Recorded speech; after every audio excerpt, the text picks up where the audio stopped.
ಅಭಿವೃದ್ಧಿ ಆಗಬೇಕಾದ್ರೆ CM ಪರಮೇಶ್ವರ್ ಅವರು CM ಆಗಬೇಕಂತೇಳಿ ಸ್ವಾಮೀಜಿಗಳೆಲ್ಲ ಒಂದು ಅದು ಅವರ ಅಭಿಮಾನದ ಮೇಲೆ ಪ್ರೀತಿಯಿಂದ ಗೌರವದಿಂದ ಹೇಳಿದ್ದಾರೆ.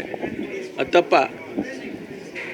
ತಪ್ಪಾಗಿದ್ರೆ ಅವ್ರನ್ನ ಕೇಳಿ ಯಾಕೆ ಹೇಳಿದ್ರು. ನಮ್ದು ಎಲ್ಲರದು ಅದು ಒತ್ತಾಯ.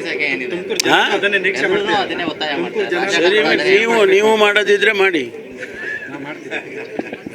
Thank you. ಅಲ್ಲ ಸರ್, ಆ ಥರ ಏನೋ ಸಿಚುವೇಶನ್ ಇದೆ ಅಂತ ಆ ಸಂದರ್ಭ ನನ್ನ ಹುಟ್ಟು ಹಬ್ಬಕ್ಕೆ ಎಲ್ಲ ಸೇರಿದ್ದಾರೆ, ಒಳ್ಳೇದಾಗಲಿ ಅಂತ ಹೇಳಲ್ವಾ? ಹಾಗೆ ಒಳ್ಳೇದಾಗಲಿ ಅಂತ ಹೇಳಿದ್ದಾರೆ. ನೀವು ಹೇಳಿದ್ರಲ್ಲ ಆಗಲೇ ಫಸ್ಟೇ ಹುಟ್ಟು ಹಬ್ಬಕ್ಕೆ ಒಳ್ಳೇದಾಗಲಿ ಅಂದರೆ. ಅಲ್ಲ, ತಮಗೂ ಕೂಡ ಒಳ್ಳೇದಾಗತ್ತೆ ಅನ್ನುವಂಥದ್ದು ಭರವಸೆ ಇದೆ. ನಿಮ್ಮ ಪ್ರಕಾರ ಯಾವುದು ಒಳ್ಳೇದು ಅಂದ್ರೆ ಏನು ಡೆಫಿನೇಷನ್? ಅದ ನೋಡಿ, ಮತ್ತೆ ನೀವೇ ಹೇಳ್ತಾ ಇದ್ದೀರಾ ಅದು ಇದೆ ಒಳ್ಳೇದಾಗತ್ತೆ ಅನ್ನುವಂಥದ್ದು ತಮಗೂ ಕೂಡ ಒಂದು ಕನಸು. ನೋಡ್ರಿ, ಜನರ ಬಯಕೆ ಕೆಲವ್ರದ್ದು ಬೇರೆ ಬೇರೆ ಬೇರೆ ಇರುತ್ತೆ.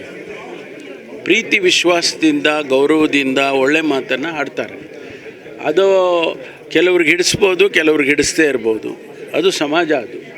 ಅದರಿಂದ ಅವ್ರು ಒಳ್ಳೆಯದು ಆಗಲಿ ಅಂತೇಳಿ ಅಷ್ಟೊಂದು ಜನ ಸ್ವಾಮೀಜಿಗಳು ಸೇರಿ ಅವರು ತುಮಕೂರಿನ ಅಭಿವೃದ್ಧಿ ಬಗ್ಗೆ ಮಾತಾಡುವಾಗ ಆ ಮಾತು ಹೇಳಿದ್ದಾರೆ. ನಾನು ಅವರಿಗೆ ಅತ್ಯಂತ ಗೌರವಪೂರ್ವಕವಾದಂಥ ಅಭಿನಂದನೆಯನ್ನು ಎಲ್ಲ ಸ್ವಾಮೀಜಿ